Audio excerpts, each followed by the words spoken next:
Hi, so our next topic is Java method. So let's try to look for its definition. So method in Java is a collection of statements that are grouped together to perform an operation. So technically, these are snippets of code so outside our main method, and then through this we could call this code whenever we need them. Okay.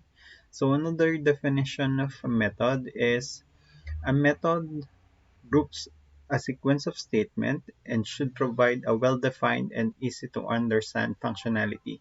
Alright, so the basic functionality that we could have is a method could take an input, so perform action and produces an output. So that is the basic functionality of our method. So we'll be having an example showing this functionality. And then lastly, the major advantage of having a method is that you could write a code once and then you could run that code as many times as you want. Okay, so that will be the main advantage of having a method. So we could reuse our code, especially if we have a code that we can continually use within our program. Okay, so mas nakakatipid tayo dito. So now, uh, ano ba talaga yung method? So, ano ba yung other definition pa niya? So, let's try to look for the next slide. So, yan. So, a method is also known as a procedure or function. So, kung galing kayo sa C or C++ na programming language, so technically, you're familiar with a function. Okay? A function and a method in Java, they act the same. Okay? Pareho lang sila ng ginagawa. So, yung term natin na ginagamit for uh, a function in Java is method. So, yan. So, we have two terminologies daw dito. So, number one is procedure and number two is yung function. So, whenever our method or whenever our code so doesn't return any value, so ang tawag lang natin dun is procedure. And then kung nag-return naman siya ng value, that will refer to a function. Okay, so yung next topic natin is method structure. So we have here a sample code. So we have public static int function name, and then we have int a, int b, followed by open and close parentheses, and then we have the body ng code natin. Okay, so doon mo lalagay ko ano yung function na gusto mong mangyari. Now, ano ba yung mga different entities na makikita natin dito? So number one, we have public static. So public static is a modifier, and then yun yung nagsaset ng accessibility ng method natin. So yung common natin na nilalagay dito, you could have this as private or public. Okay, so when we say private, so technically your method is only accessible within the specific class. Okay? And then pag ginawa naman natin siyang public, even yung other classes could access yung method natin. Okay, so we'll be having an example later on. Okay, so next one naman is we have yung int. Yung int natin is a return type. So dito, ilalagay mo, yung method kasi natin could return a value. Okay? So kung ano yung value na nire-return niya, yun yung dapat na data type na nakalagay sa kanya. Okay, so for example, nire-return niya is byte. So you should put a byte in there.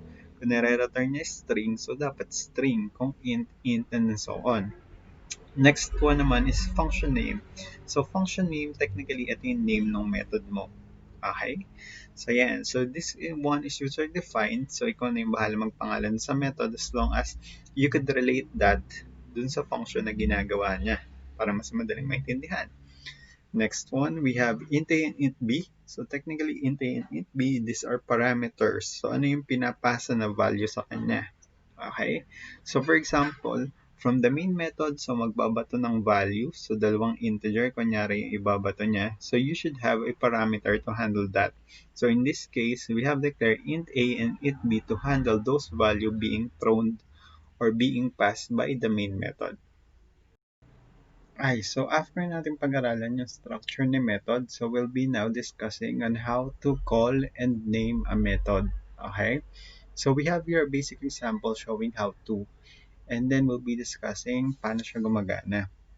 Okay, so this one will be the most simplest way in how we create a method and call a method. So to do that, so basahin muna natin to. So to call a method in Java, write the method's name followed by two parentheses and a semicolon. So technically dito, as we can see here in our code, so take a look at the scope ng main method natin. Okay, so ito yung main, ito lang yung binabasa ng compiler natin once na run natin siya. So ito yung nasa loob ng main, ito yung command natin na ginagawa. Now, as we can see here, nagkaroon tayo ng method call. Okay, nagkaroon tayo ng method call, and then kung makikita mo, yung method natin is outside the main method. So technically, that is within the same class, but outside the main method. Okay, yung pangalan ng method natin dito is my method. Okay, so ano yung makikita natin dito? So we have here public static, and then we have void, and then we have my method. Okay, now, in here, makikita mo sa main method natin or sa main function natin. So, we have here a method call. Pangalan ng method natin is my method. So, technically, pag nirun natin yung compiler natin, okay, so ang gagawin niya is that maghahanap siya ng method na ganun yung pangalan. Okay? So, lalabas siya ng main method, maghahanap siya ng merong kaparehong pangalan, which is my method. And then after that, once na makita niya yon, pupunta siya sa loob niya and check niya ano yung content sa loob.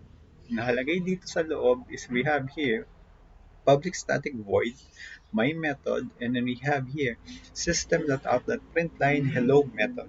Okay, so technically dito, mangyayari lang, i-display niya lang itong system out and then babalik uli siya dito to read some lines kung meron pa. Pero as we can see here, wala na naman next code. So mag-stop na yun doon. Okay, so again, in calling a method and naming a method, so user-defined naman yung pangalan, and basta avoid nyo lang yung mga keywords natin in Java. After that, you should have here an open close parenthesis and then followed by a semicolon. And kung makikita mo dito, we have here a void function or void na text. So, ibig sabihin yan, yung method natin is hindi siya nag-return ng value. Okay? So, mamaya mapapaliwanag din natin yan later sa mga susunod na slide. Now, in here, we'll be discussing yung next na topic, which is yung type ng method. So, meron tayong 4 na common types na method na makikita. So, yung una is no return, no parameter. Yung pangalawa, with return, no parameter. And then no return with parameter and with parameter. And then with return value. So check natin ano ba yung mga differences ng mga to para malaman natin ano yung mas applicable na type ng method na gagawin natin. So yung next topic natin, so we'll be discussing yung first type ng method, which is yung no return, no parameter. Okay, so basically, ano ba yung nature nito? So, as the name says, we have here a no return na manggagaling dun sa method natin, and then wala rin siyang parameter na ipapasa. Okay, so, but before that, so bigyan ko muna kayo ng introduction. Ano ba yung nangyayari once we have here a method? Okay, so alam naman natin na once na mag-compile yung Java natin, so basically, ang pinupuntahan niya dito is itong main method. So, binabasa niya lahat ng nakalagay dito sa loob. Okay? Now, ano ba si method? So, again, kamukha nung sinabi natin kanina, si method, ito yung mga code sa labas ng main method natin. Okay? Anong purpose nito?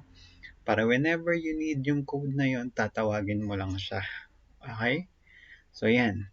Now, dito sa part na to, as we can see here, so marunong na tayo magpangalan ng method. So, yung pangalan ng method natin dito is add. Okay.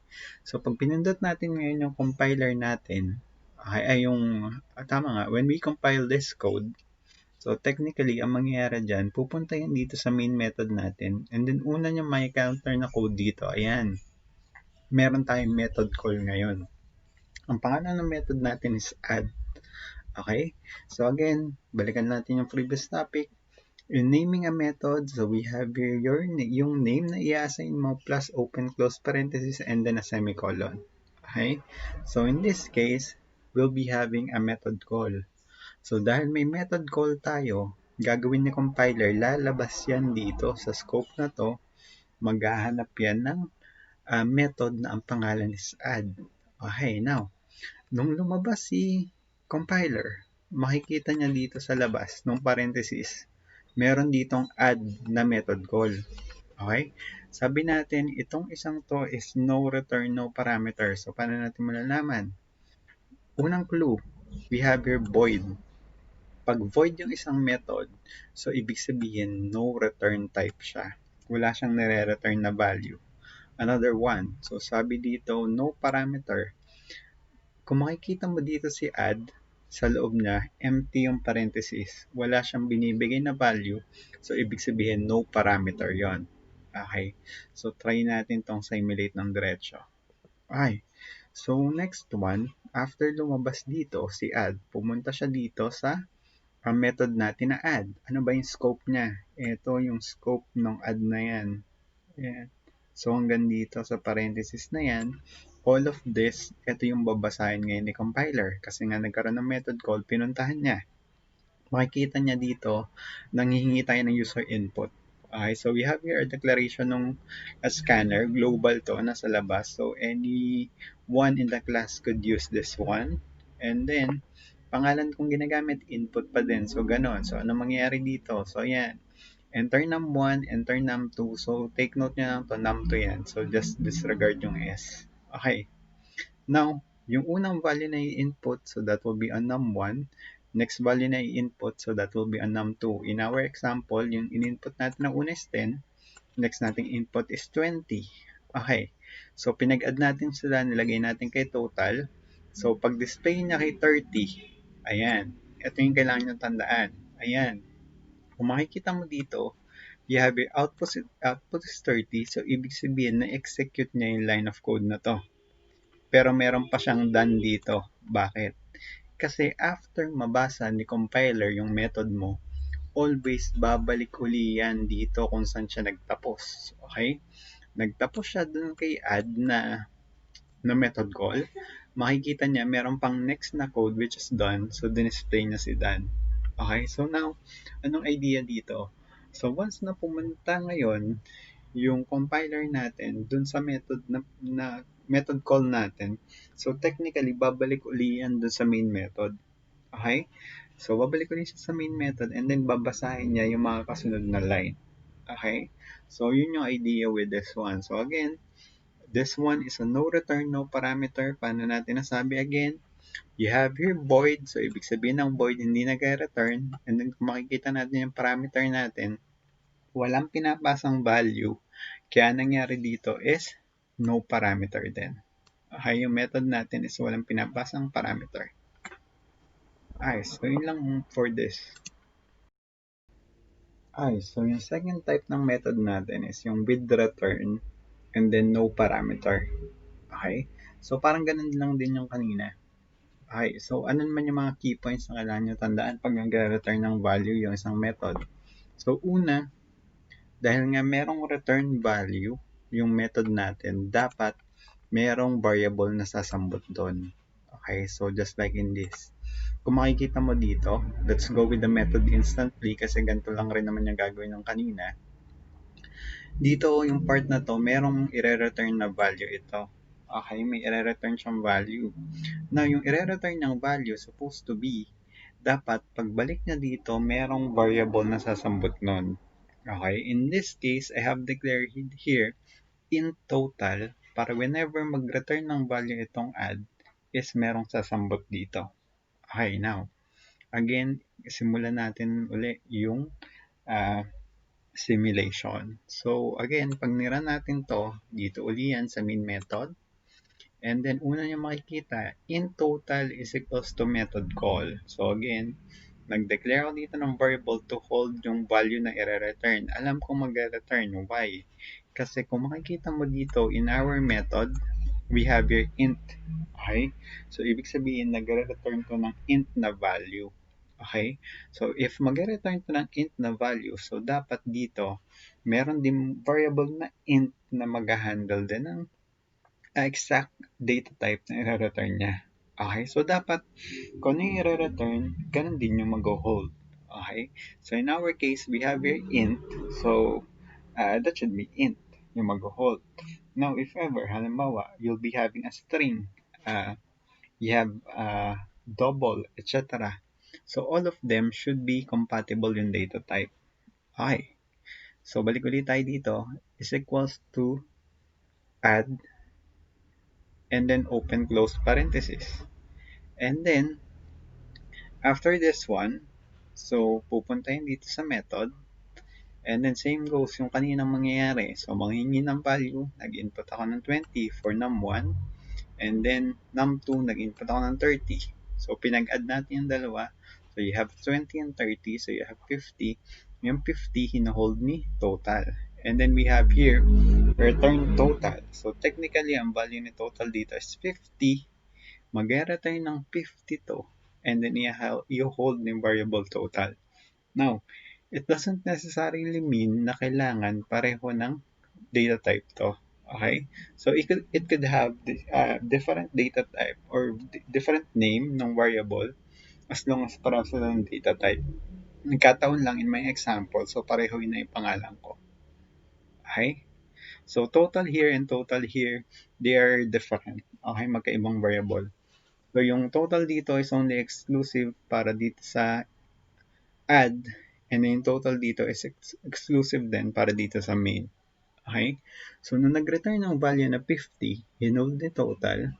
And then after that, so nandito yung display ko ngayon. So, we have here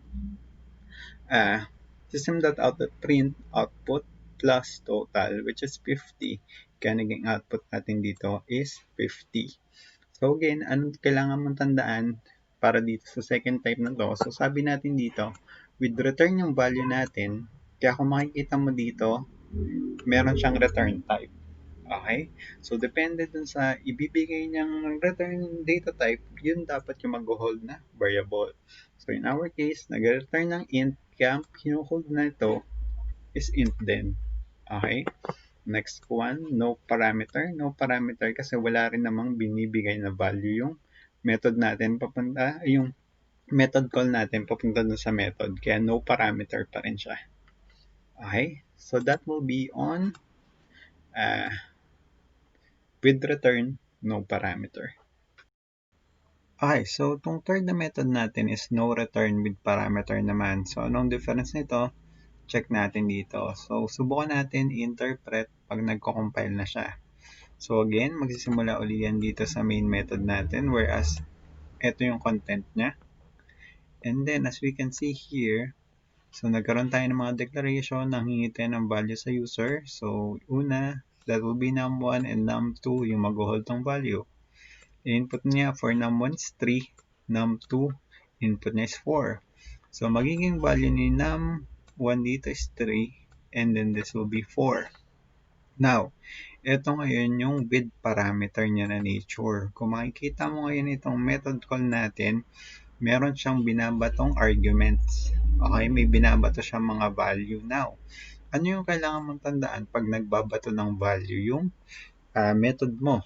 Okay, so una mong kailangan tingnan, ano ba yung data type nitong binabato niya?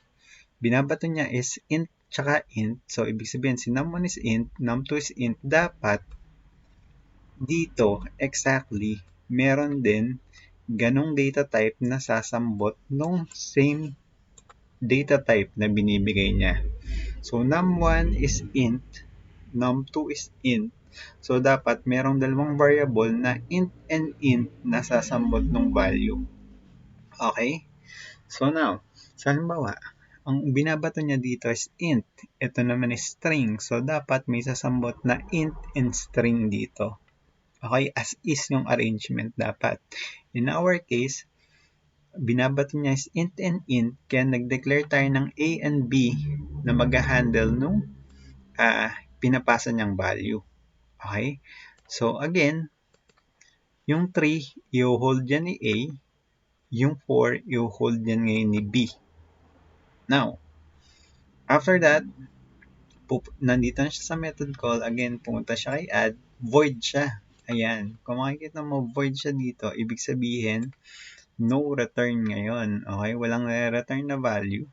So, mangyayari lang dito, pag-a-addin niya si 3 at saka si 4, and then answer niya or output niya, so ito, magiging 7. Now, ang nangyayari lang dito, basically, yung num1 dito, magpapasa ng value, and then you hold nung nandito sa method mo. Okay? Now, yung 3 mo dito, i-hold na yun ni A, and then yung 4 mo dito, i-hold na yun ni B. Okay? Magkasunod yan as is. Kung ang unang binigay ay 3, ang unang masasambot din ay 3. Kung ang unang binigay ay 4, next na masasambot ay yung 4. Okay, so now, ang variable natin na ginagamit na dito kay method ay 3 is A and B.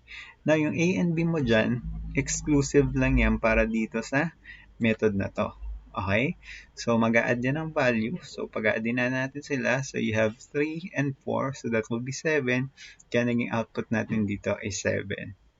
Okay? So, yun lang. Again, balikan natin. No return. Kasi you have here void. Hindi nag-return ng value yung method natin. And then, with parameter kasi nagbibigay na siya ng mga value. Okay? And then, kailangan mo lang tandaan, pag nagbigay ng value, kailangan mo tingnan yung data type. Dapat exact data type. Kung ano yung binigay, yung sasambot, ganun din. And dapat proper yung arrangement. Okay? Okay, so this will be the last type ng method na gagamitin natin. Okay? So, we have here with return, with parameter. So, again, check natin. With return, ayan, kung makikita mo, nag-return siya ng int na data type. With parameter, kasi ayan, makikita mo, nagbibigay na siya ng value.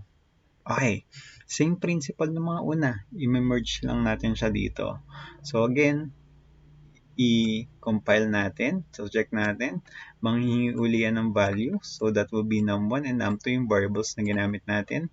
And then, binigay niya is 45 and then 1. Okay? So, now, check natin dito. Ito yung method call. So, yan. Unang kailangan mong tandaan with return to, kailangan check mo yung i-return. I-return niya is int na data type. So, kailangan may int din na variable na mag-hold. In our case, total yung ginamit natin. Okay? I-return niya si total. Yung value nito is mapupunta doon. Okay? Now, nagkaroon na tayo ng method call. Okay? So, we have here add num1 and num2.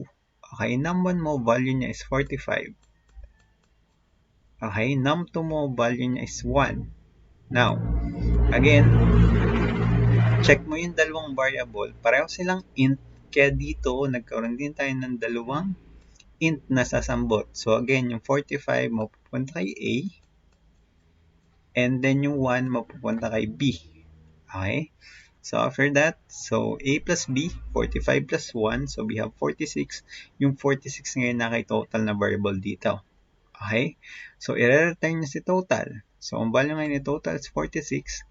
Pag-return niya dito, ang magiging value ng total na to is 46 na. Okay. And the next one, so ayan, display lang natin siya. So, the output is equivalent to 46. Okay, kaya naging 46. Now, again, i-remind ko lang ulit kayo, yung total na nandito and total na nandito are two different variables. Okay? Yung total dito is exclusive only for the main. Yung total dito is exclusive only for the method add. Malinaw? Now, nagkataon lang again na ang ginamit ko dito is total dito, but you could have other variable name. Okay, kasi magkaiba naman sila. Now again, balikan natin. With return siya kasi nag-return siya ng data type. So, or ng variable, or ng value. So, make sure kung ano yung binibigay niyang return, yung sasambot ditong data type dapat pareho din. Next one, with parameter siya kasi nagbibigay siya ng mga value. You could have more parameters if you want to. Basta tandaan nyo lang yung arrangement. Kombinato niya is int string. Dapat ang sasambot dito is int string lang. Okay? Kombinato dito ay int string int. Dapat ang sasambot dito ay int string int. Okay? Hindi pwedeng mangyari na nagbato to ng string int. Ang sasambot dito int string. That will be an error kasi data type mismatch. String yung babato, int yung sasambot. Okay?